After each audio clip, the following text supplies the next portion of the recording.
lambaikan tangan shalom buat kita semua. Puji nama Tuhan. Perlu saya informasikan hari ini adalah hari spesial buat kita dalam beribadah. Spesial dalam ibadah Bikom. Amin. Dan kita rindu semuanya jemaat Tuhan boleh tergabung dalam Bikom. Amin. Yang belum, mari kita boleh semangat ikut dalam Bikom yang sudah tersedia di dalam gereja. Mari kita satukan hati kita. Saya undang kita bangkit berdiri dan kita mau berdoa. Terima kasih Tuhan Yesus, pada saat ini Tuhan, kami datang kepadamu ya Tuhan.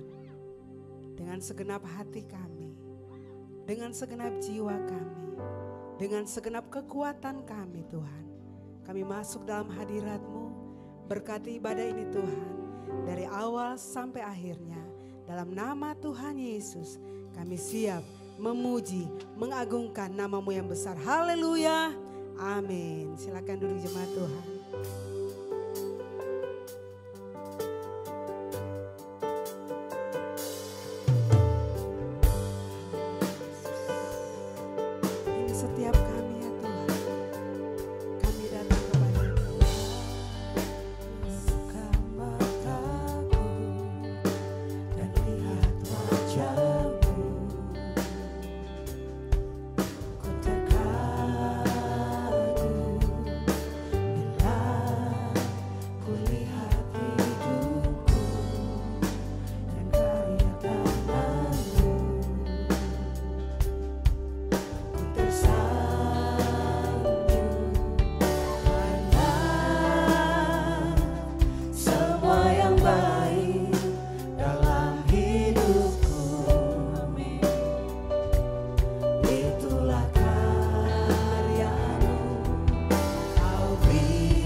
Semua yang baik dalam hidupku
sanjung.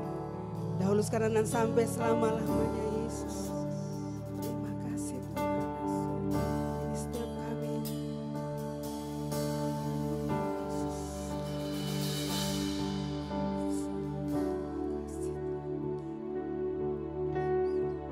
Engkau baik bagi kami ya Tuhan.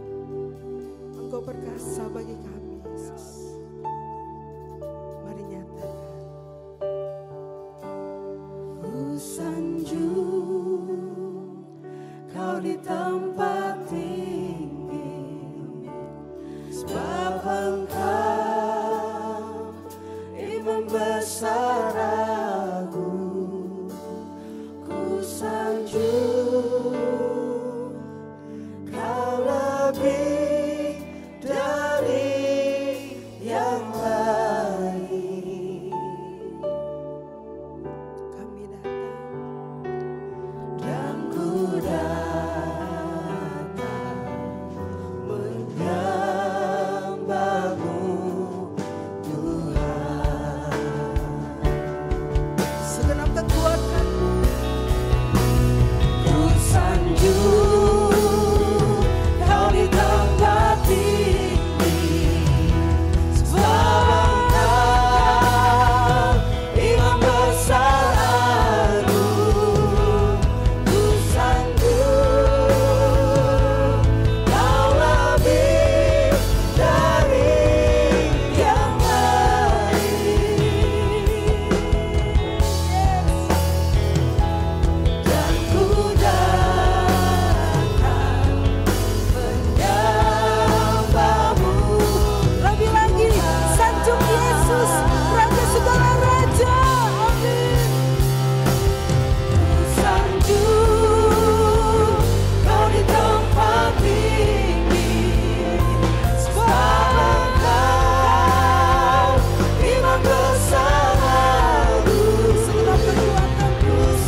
memuji, memuliakan Tuhan. Dan kami percaya setiap kami yang sudah hadir di tempat ini, kami siap menerima lawatan Tuhan, kami siap menerima berkat Tuhan, kemenangan yang daripada Engkau ya Tuhan. Dan kami mau lebih lagi bersuka cita hari ini, karena Tuhan baik dalam hidup kami. Mari jemaat Tuhan yang siap memuji Tuhan, sama-sama kita mau katakan, amin. Mari berikan tepuk tangan yang terbaik buat Tuhan Yesus. Kita bersyukur bahwa hari ini adalah ibadah spesial Bikom. Bikom itu adalah Bethel Community, jadi bagi Bapak Ibu yang belum bergabung dalam Bikom, kita berharap semuanya kita boleh terlibat dalam Bethel Community yang sudah tersedia. Dan kita semua yang melayani hari ini adalah orang-orang yang sudah tergabung dalam Bikom. Dan saya rindu setiap kita yang hadir di tempat ini yang belum memiliki Bikom, nanti boleh menghubungi para PKS yang tersedia di pintu luar ya. Mari sama-sama kita bersuka cita hari ini. Haleluya. Yes.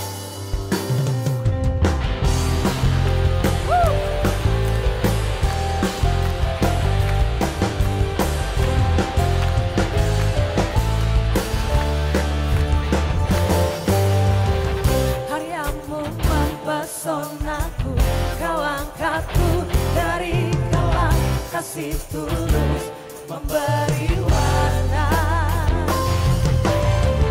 Kau buang semua gelisah, kau beriku sukacita, kau buatku selalu tertawa. Kau taruhlah kembali dalam hatiku, mulutku bersorak puji namamu semua.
kita siapkan hati kita untuk mendengar firman Tuhan pada pagi hari ini. Biarlah Tuhan Kau berbicara bagi setiap kami hari ini, Yesus.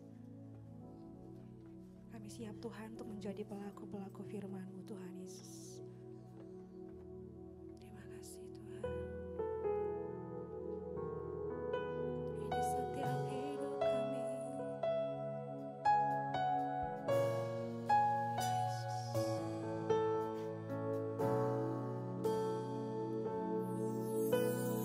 Tak akan pernah ku sesali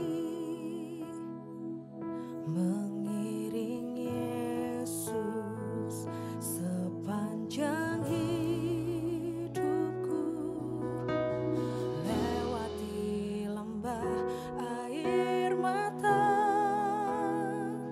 ku saksikan kemuliaan-Mu dinyatakan. Berapapun harga yang harus ku bayar, ku kan tetap setia melayani, mengasihi-Mu, mengiring-Mu seumur hidupku. Janji-Mu kan tetap ku pegang teguh, sampai ku dapat mahkota kehidupan. Mari bersama-sama nyanyikan pujian ini. Tak akan pernah ku sesali mengiring Yesus sepanjang hidupku, lewati lembah air mata, ku saksikan kemuliaan-Mu dinyatakan. Berapapun harga yang harus ku bayar, ku kan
janjimu, janjimu kan tetap ku pegang teguh sampai ku dapat mahkota kehidupan.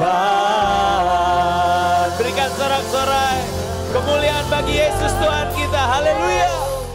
Shalom jemaat yang dikasih Tuhan, senang sekali saya Pendeta Rubin Adi Abraham bisa melayani Anda dalam ibadah online ini. Hari ini saya akan menyampaikan firman dengan judul Hidup Jadi Berkat.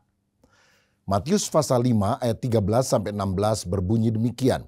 Kamu adalah garam dunia, jika garam itu menjadi tawar dengan apakah ia diasinkan, tidak ada lagi gunanya selain dibuang dan diinjak orang. Kamu adalah terang dunia, kota yang terletak di atas gunung, tidak mungkin tersembunyi.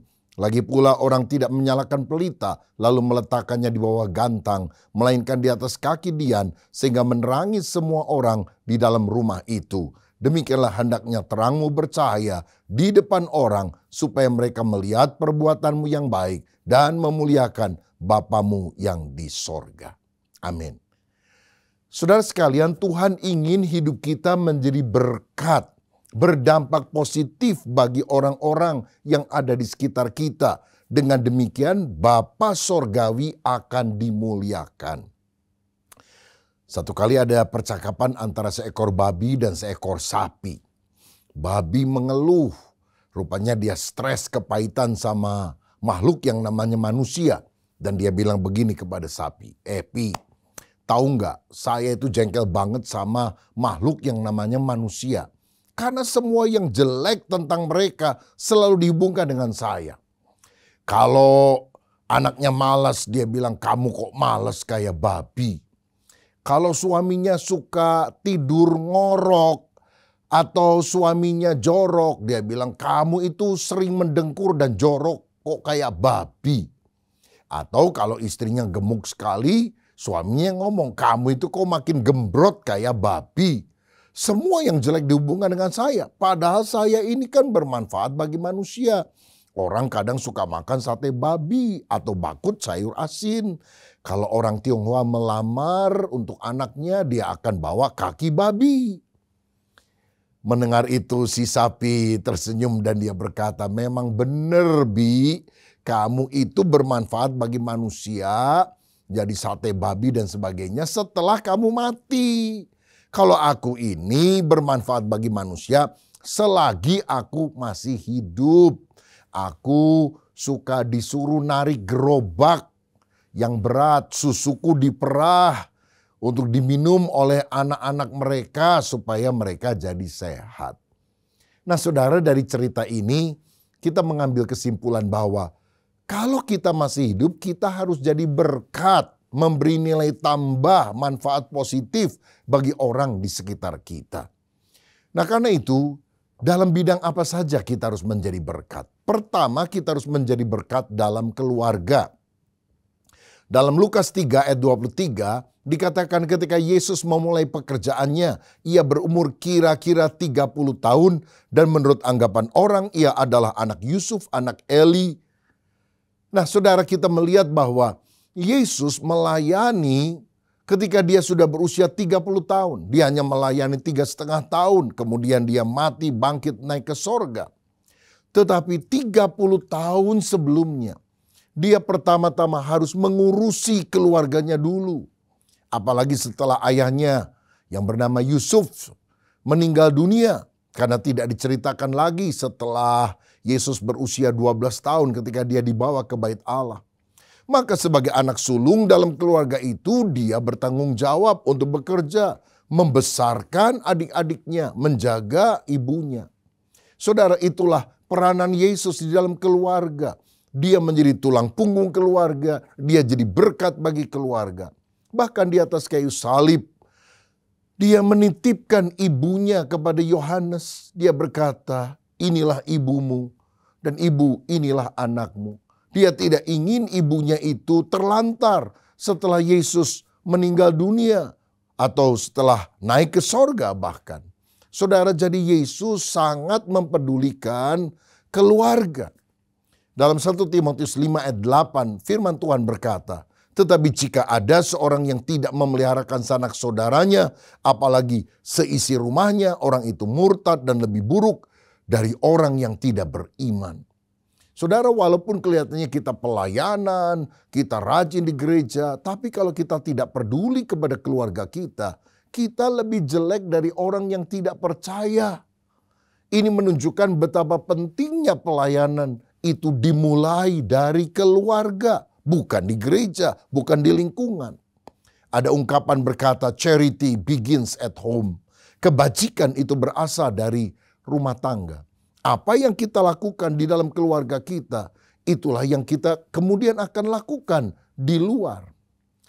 Ibu Teresa pernah ditangi seorang yang bertanya, "Ibu, bagaimana caranya kita bisa mewujudkan perdamaian dunia?" Wanita saleh ini berkata, "Pulanglah ke rumahmu masing-masing, kasihilah keluargamu, dan dunia akan berdamai." Benar, saudara sekalian, peperangan seringkali terjadi dimulai dari ketidakakraban di dalam keluarga, masalah di dalam keluarga.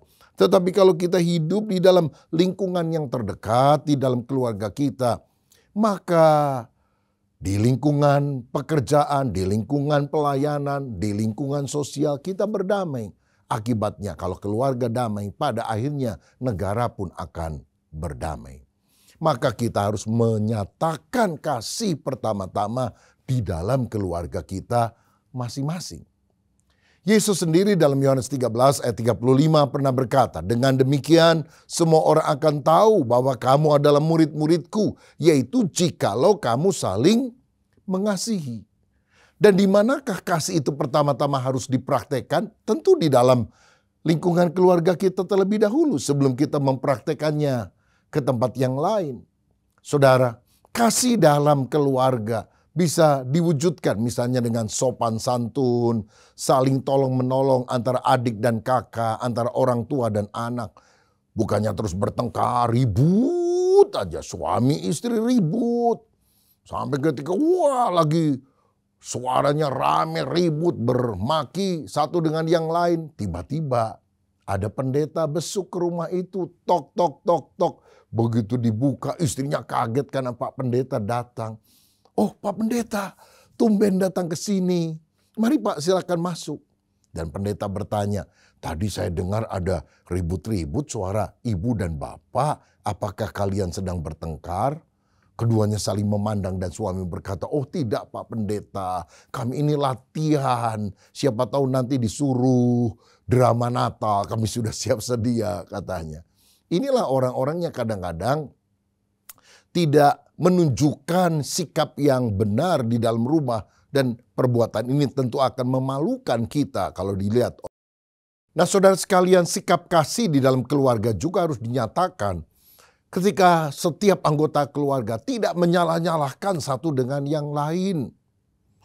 Satu kali ada seorang anak lagi makan dan minum, tiba-tiba tangannya nggak sengaja menyenggol gelas sampai jatuh pecah. Papanya marah, langsung dia bilang, "Matamu di mana? Kamu jatuhin barang saja, mahal itu gelas." Orangnya diam aja ketakutan, saudara. Besoknya papanya lagi makan, saudara. Tiba-tiba tanpa sengaja tangannya menyenggol gelas. Dan ketika gelas jatuh, anaknya kaget. Bapaknya juga kaget, saudara. Tapi masa anak teriak, "Matamu di mana?" Wow, bisa dimaki sama bapaknya. Dan karena bapaknya tahu bahwa dia melakukan kesalahan, persis seperti kelakuan anaknya kemarin yang dimaki oleh dia. Dia cari kambing hitam, saudara. Dia teriak sama istrinya, "Mama, kenapa kamu taruh ini gelas terlalu pinggir sampai kesenggol? Tuh pecah tahu." Wah, saudara, anaknya kaget. Oh, kalau saya salah, saya disalahin. Tapi kalau bapak salah, dia nyalain orang lain juga. Dan tentu ini teladan yang kurang baik. Saudara, kita harus memiliki kasih, kesopanan, saling menghargai satu dengan yang lain.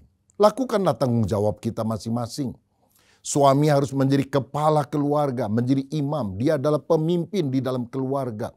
Dia yang mengarahkan seluruh keluarga untuk hidup benar, memberikan direction kepada anak-anaknya supaya anak-anak hidup takut akan Tuhan.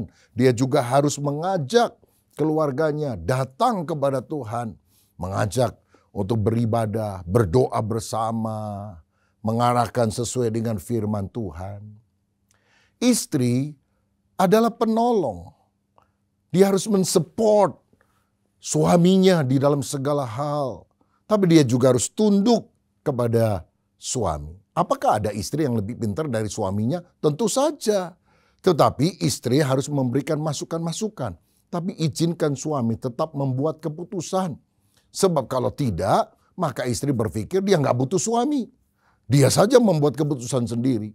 Dan ini berbahaya, saudara. Karena suami akan merasa tidak dihargai. Lalu bisa terjadi perselingkuhan karena suami mencari wanita yang kelihatannya lebih bodoh dari dia. Lebih jelek lagi kadang-kadang dari istrinya. Tapi suami merasa bahwa istrinya terlalu hebat, istrinya terlalu ngatur. Sehingga suaminya kemudian melakukan sesuatu langkah yang keliru dan bisa disesali di kemudian hari.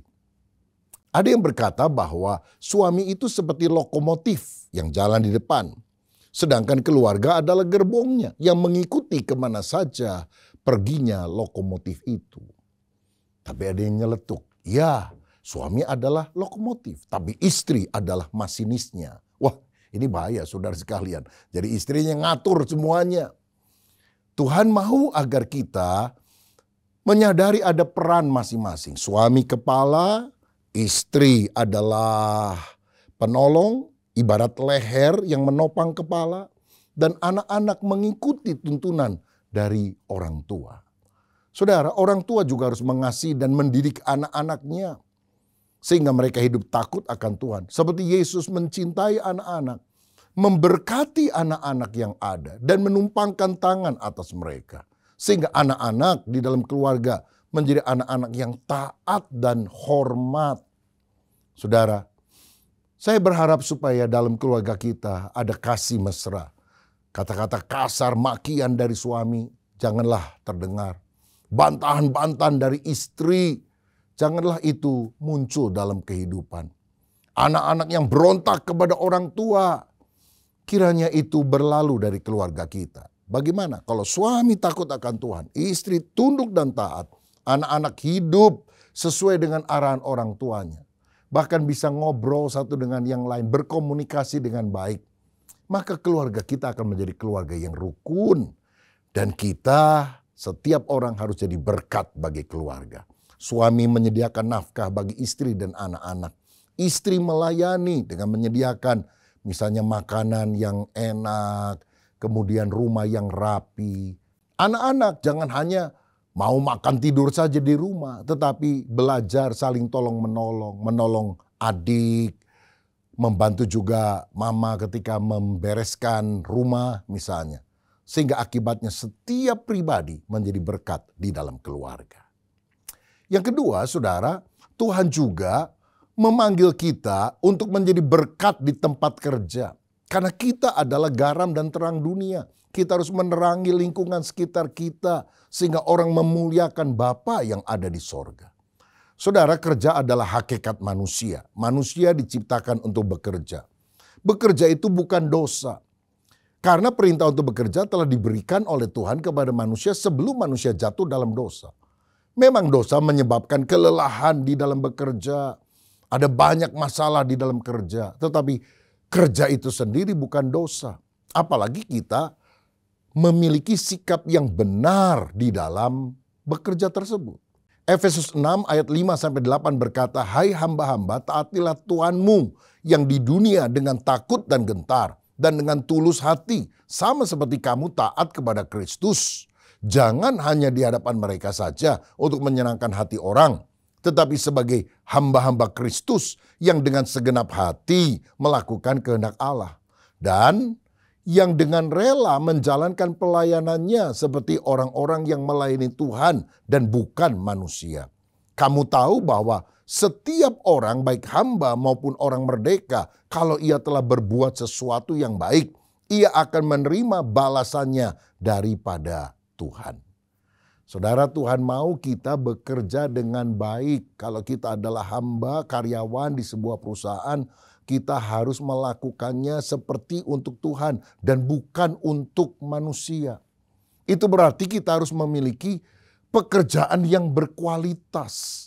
Di tempat kerja kita bekerja secara excellent, artinya melakukan yang terbaik yang kita bisa di tempat pekerjaan tersebut. Ingat saudara, Tuhan Yesus itu seorang pekerja. Dia kan seorang tukang kayu, jadi dia harus mengerjakan pekerjaan kayu dengan baik. Saya rasa kebanyakan orang yang tinggal di Nazaret, di kampung halaman Yesus ketika dibesarkan, itu mejanya, itu pintu rumahnya, itu made in Jesus, saudara sekalian. Orang banyak pesan kayu dan pekerjaan kayu tersebut daripada Yesus. Dan kalau Yesus janji sebulan selesai, sebelum sebulan dia sudah selesaikan. Kalau yang dipesan misalnya kayu jati lah begitu ya kalau di sini. Maka yang muncul adalah kayu jati dan tidak ditempel dengan kayu-kayu lain yang harganya lebih murah. Saudara, jadikanlah tempat pekerjaan kita sebagai tempat pelayanan kita. Saya yakin bahwa bukan tempat yang membuat satu pekerjaan itu menjadi rohani. Tetapi sikap hati kita itu yang membuat pekerjaan menjadi rohani. Saya ambil contoh. Kalau saudara mengetik di gereja, apakah itu lebih mulia, lebih rohani daripada saudara mengetik di kantor karena saudara adalah seorang karyawan di kantor itu?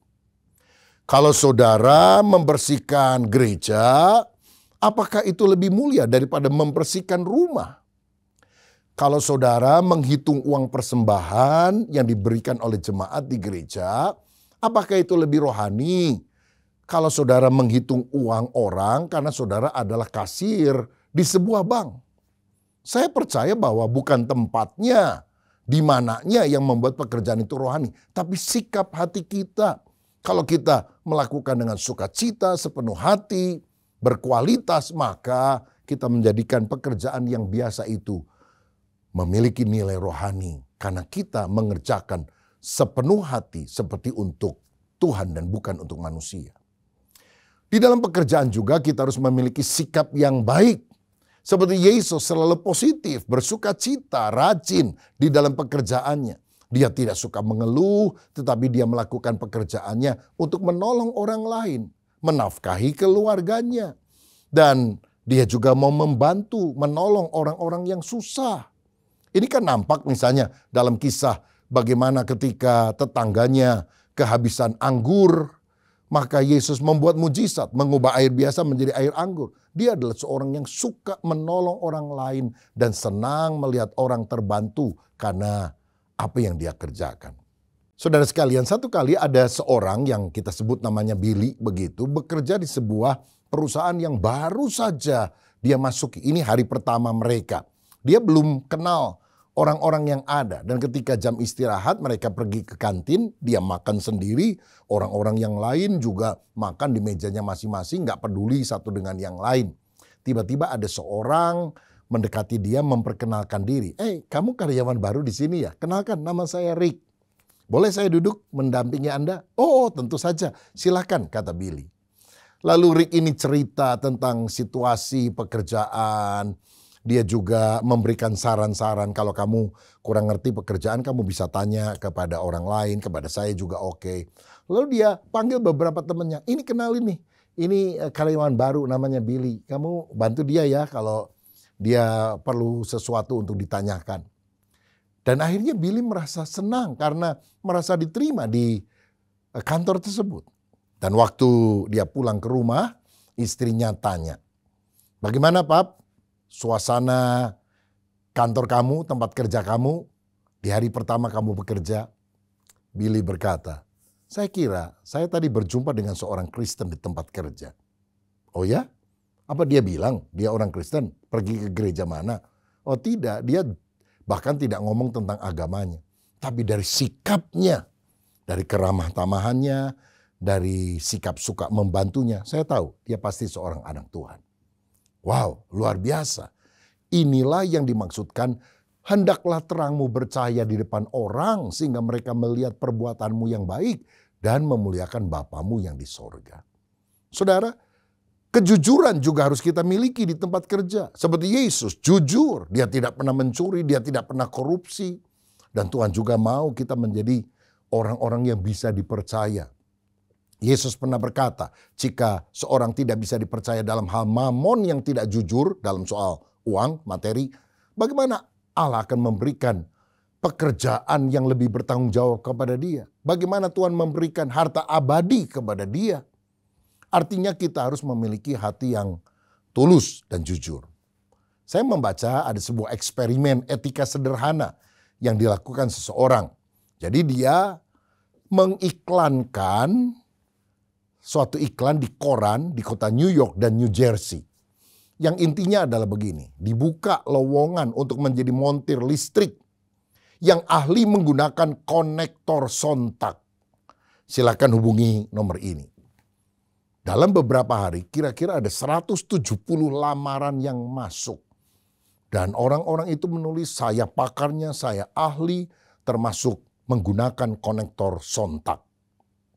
Padahal saudara, konektor sontak itu istilah yang dia gunakan yang sebetulnya fiktif. Jadi nggak ada konektor yang namanya sontak itu. Cuma dia tulis saja untuk menunjukkan ini orang-orang jujur atau tidak. Bayangkan ratusan orang bilang mereka pakar ahli di dalam konektor sontak yang sebetulnya alat itu adalah alat yang fiktif saudara. Ketidakjujuran seringkali merebak di dalam tempat kerja kita. Kemalasan juga, tidak jujur di dalam menggunakan waktu pekerjaan. Itu adalah sesuatu yang tidak jadi berkat. Banyak orang, apalagi kalau kerja di kantor pemerintah di Indonesia ini ya. Kadang-kadang nggak ada yang ngawasi lalu santai-santai. Sampai ada istilah 5 ngo. Datang ke kantor bukan bekerja tapi pertama ngopi. Kedua ngoran, baca koran. Ketiga ngobrol sama temennya. Yang keempat ngocok kartu sama temen yang lain. Yang kelima ngorok. Lah kalau orang seperti ini gimana hidupnya bisa jadi berkat dan berdampak? Saudara-saudara, ada data lain yang mengatakan 50% dari karyawan kadang bolos dengan alasan sakit padahal dia tidak sakit. Dan 75% tidak bekerja sebaik mungkin padahal mereka bekerja di tempat tersebut. Seharusnya mereka bisa lebih maksimal. Sebagai orang Kristen, anak-anak Tuhan, kita harus memiliki kinerja yang baik. Karena kita di tempat kerja ingin jadi berkat. Kita melakukannya bukan seperti kepada manusia, tapi seperti kepada Tuhan. Dan yang terakhir, yang ketiga, selain menjadi berkat dalam keluarga, dalam tempat pekerjaan, kita juga harus menjadi berkat bagi lingkungan kita. Lihat hidup Yesus, dia jadi berkat bagi sesama. Dia menolong orang yang susah. Dia menyembuhkan orang yang sakit. Dia memberi makan orang yang kelaparan. Dia mengunjungi ibu mertua Petrus dan menyembuhkan dia. Dan dia juga datang ke berbagai tempat yang lain. Menyapa orang dan menyelamatkan dia. Ada sebuah ungkapan yang berkata, orang tidak peduli berapa banyak yang Anda tahu. Sampai orang tahu berapa banyak Anda peduli. Saudara-saudara, Tuhan mau kita jadi orang yang peduli, perhatian. Ada care kepada orang lain. Ibu Teresa dari Calcutta, India. Dia pernah berkata tentang pekabaran Injil dan pelayanan. Dia bilang begini, persedikit kata-kata, perbanyak perbuatan nyata, itu lebih berbicara. Daripada ngomong lebih panjang lebar, lebih baik ambil sapu dan membersihkan rumah orang, membantu mereka. Itu lebih berdampak untuk menolong orang lain. Kalau saudara lihat di dalam Lukas pasal yang ke-8, Yesus mengusir setan dari seorang yang kerasukan di Gerasa. Lalu setelah orang itu pulih, dia ingin mengikuti Yesus kemanapun dia pergi. Tapi apa jawab Yesus? Ayat 38 dan 39 mencatat ini. Dan orang yang telah ditinggalkan setan-setan itu meminta supaya ia diperkenankan menyertainya. Tetapi Yesus menyuruh dia pergi, katanya, pulanglah ke rumahmu dan ceritakanlah segala sesuatu yang telah diperbuat Allah atasmu. Orang itu pun pergi mengelilingi seluruh kota dan memberitahukan segala apa yang telah diperbuat Yesus atas dirinya. Saudara sekalian, dari kisah ini kita belajar bahwa ladang misi yang pertama itu bukan tempat-tempat yang jauh dari kita. Pelayanan ke Papua, ke Afrika, dan sebagainya. Tidak perlu, karena ladang misi yang pertama adalah persis di mana kita berada. Yaitu keluarga kita, lingkungan kita, tetangga-tetangga di sekitar kita. Seperti orang tadi, menceritakan karya Yesus kepada semua orang yang ada di kotanya. Dan saya percaya, banyak orang yang kemudian percaya kepada Yesus yang telah menyembuhkan dia.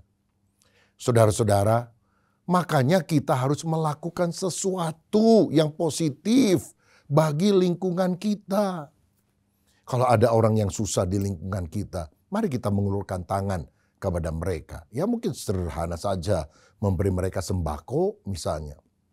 Kalau ada tetangga sakit, lalu kita punya kendaraan, bawalah mereka ke puskesmas, ke klinik atau ke rumah sakit. Ada sebuah gereja namanya Good Shepherd, gembala yang baik di Amerika Serikat. Yang menjelang Natal, mereka membuat iklan di toko serba ada, supermarket Walmart. Mereka bilang, kami menyediakan layanan bungkus kado gratis. Dan banyak orang yang membeli sesuatu sebagai hadiah untuk teman mereka menjelang Natal, mendapatkan layanan bungkus gratis dari relawan yang berasal dari gereja Good Shepherd ini. Lalu ketika mereka ditanya, kenapa kamu mau melakukan ini? Mereka bilang, Tuhan telah memberikan hadiah terbesar bagi kami, yaitu Yesus Kristus. Sehingga kami pun ingin memberkati orang-orang yang ada di komunitas kami. Mereka tidak bagi traktat, saudara-saudara, tapi waktu mereka melayani orang-orang dengan ramah, dengan sukacita, maka orang-orang juga terberkati. Dan akhirnya jemaat itu mengalami peningkatan jumlah karena orang tahu bahwa volunteer ini berasal dari gereja tersebut dan mereka ingin bergabung dengan gereja itu. Saya teringat ketika saya mengunjungi gereja yang digembalakan pendeta David Yonggi Cho yang ada di Korea Selatan sekian belas tahun yang lampau. Mereka punya kelompok-kelompok sel yang banyak, lalu pendetanya memberikan dorongan ini. Tolong setiap orang pasang mata, pasang telinga. Kalau ada tetangga kamu yang lagi susah, lagi sakit, lagi ada masalah, jangan berdiam diri. Datangi mereka, kenalkan diri, lalu ulurkan bantuan. Ya kalau misalnya ada seorang bapak yang sakit, tetangga mereka, Pak, saya tetangga itu cuma beda beberapa rumah dari tempat bapak. Saya lihat bapak sakit ya, ibu kemana? Oh istri saya kerja. Oke, kalau nggak keberatan nanti saya bawakan makanan ya untuk bapak. Dan akhirnya saudara sekalian, karena keramah tamahan kebaikan dari orang yang menolong tetangga-tetangganya, banyak yang kemudian menjadi bersahabat, saling mendukung. Barulah kemudian mereka bilang, tiap hari Rabu malam di rumah saya ada kumpulan teman-teman. Sambil makan-makan, kita sharing satu dengan yang lain. Dan itu adalah kelompok sel, saudara. Sehingga akhirnya tetangga-tetangganya datang di dalam kelompok sel, mendengar firman dan menerima Yesus. Lalu akhirnya menjadi anggota gereja yang aktif. Ada banyak hal yang kita bisa lakukan untuk lingkungan kita. Jadilah teladan dalam keluarga, jadilah teladan di tempat kerja, jadilah teladan bagi lingkungan kita. Sehingga akhirnya melalui hidup kita, banyak orang-orang terberkati. Mereka mengenal Tuhan karena mereka melihat kebaikan yang nampak dalam kehidupan kita kepada orang lain. Siapa di antara saudara yang hidupnya mau dipakai menjadi berkat bagi banyak orang? Mari taruh tanganmu di dada, saya mau berdoa. Bapa Surgawi, jadikan kami orang yang memberkati orang lain. Tidak menjadi orang yang cuek, nggak peduli dengan orang lain. Tidak menjadi orang yang egois, hanya mementingkan diri sendiri. Tapi jadikan kami saluran berkat. Seperti Yesus kemanapun dia berada, dia selalu memberkati orang di sekitarnya. Bukankah kami adalah murid-Mu ya Yesus? Dan biarlah kami juga menjadi kepanjangan tangan Tuhan, menyatakan kasih pertolongan kepada orang yang ada di sekitar kami. Kami berdoa di dalam nama Yesus, biar selama kami ada di dunia, hidup kami sungguh-sungguh menjadi berkat. Berkat atas kami dalam nama Tuhan Yesus. Haleluya. Amin. Tuhan Yesus memberkati. Ku yakin saat kau berfirman, ku menang saat kau bertindak, hidupku hanya ditentukan oleh perkataanmu. Amin. Ku aman karena kau menjaga, ku kuat karena kau menopang. Hidupku hanya ditentukan oleh kuasa-Mu. Amin. Bagi Tuhan tak ada yang mustahil. Bagi Tuhan tak ada yang tak mungkin. Mujizatnya disediakan bagiku, ku diangkat dan dipulihkannya. Saudara sekalian, saat ini kita akan menerima perjamuan kudus. Alkitab berkata, sebab apa yang telah kuteruskan kepadamu telah aku terima dari Tuhan, yaitu bahwa Tuhan Yesus pada malam waktu ia diserahkan, mengambil roti dan sesudah itu ia mengucap syukur atasnya. Ia memecah-mecahkannya dan berkata, inilah tubuhku yang diserahkan bagi kamu, perbuatlah ini menjadi peringatan akan aku. Mari kita siapkan roti di tangan kanan kita. Apakah sudah percaya roti yang diberkati ini ada persekutuan dengan tubuh Tuhan Yesus yang telah dipecah-pecahkan karena dosa-dosa kita? Amin. Mari kita makan dalam nama Tuhan Yesus Kristus.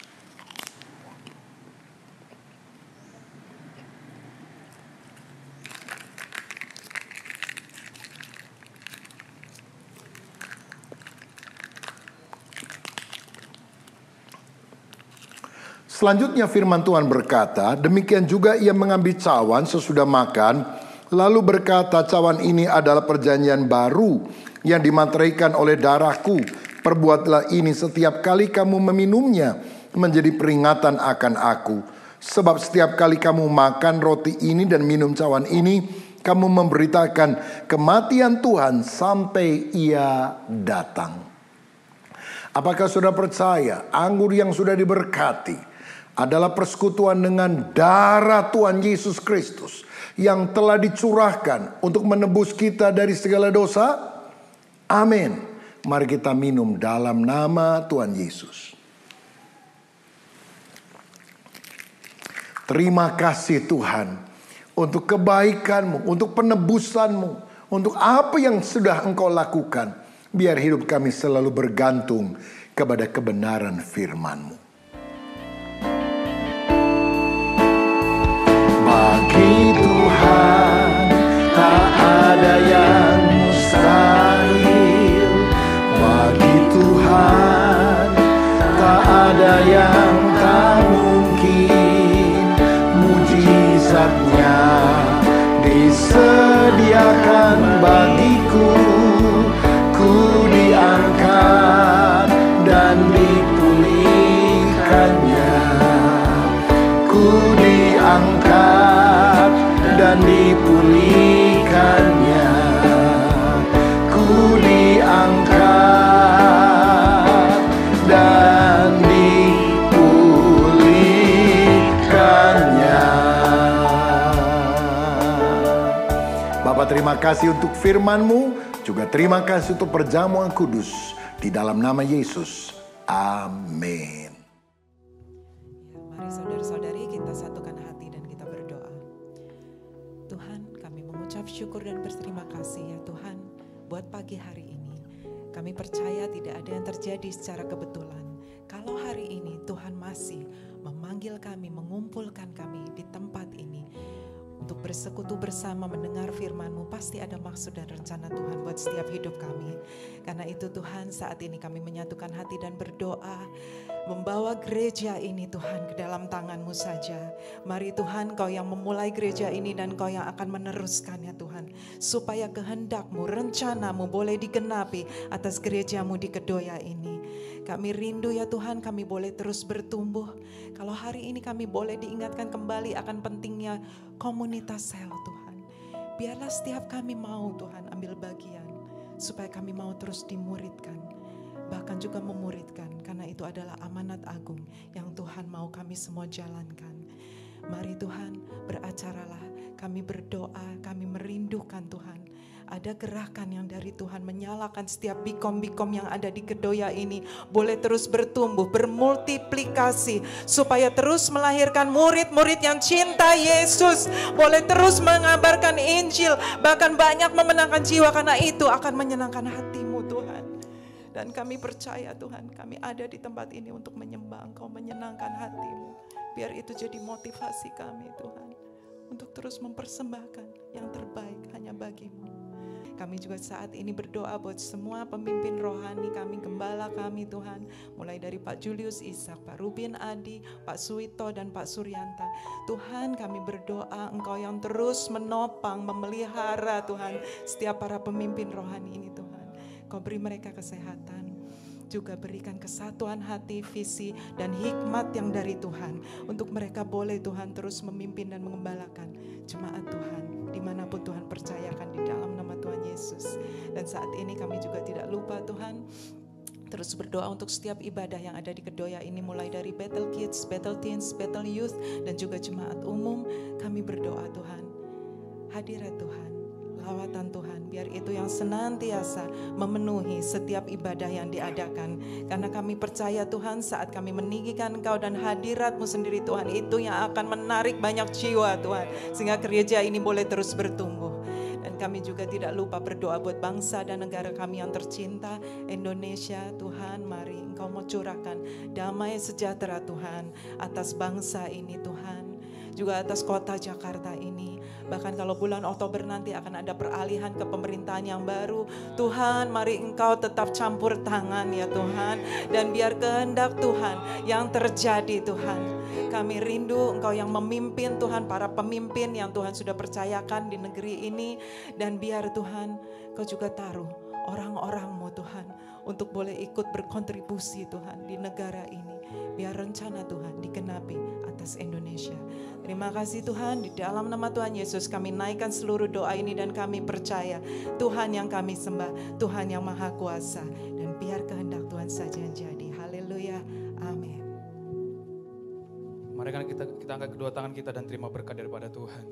Pulanglah dengan damai sejahtera daripada Allah Bapa, kasih sayang daripada Yesus Kristus, dan penyertaan daripada Roh Kudus menyertai kita mulai hari ini sampai kedatangannya kali kedua. Pulang, lakukan kebenaran firman Tuhan, agar dari kehidupan kita, di tengah-tengah keluarga, komunitas, pekerjaan, studi kita, nama Tuhan ditinggikan dan dimuliakan.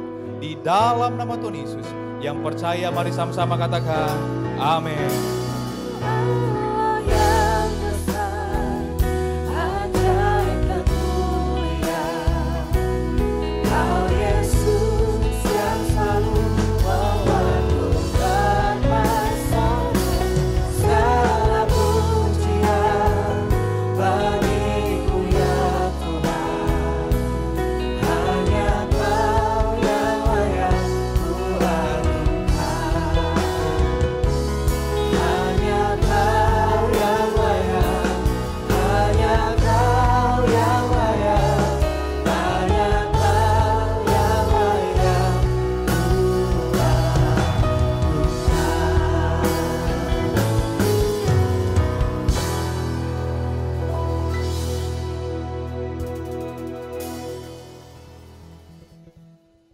Puji Tuhan, ibadah kita sudah selesai. Silakan duduk mengambil saat teduh. Tuhan memberkati kita semua.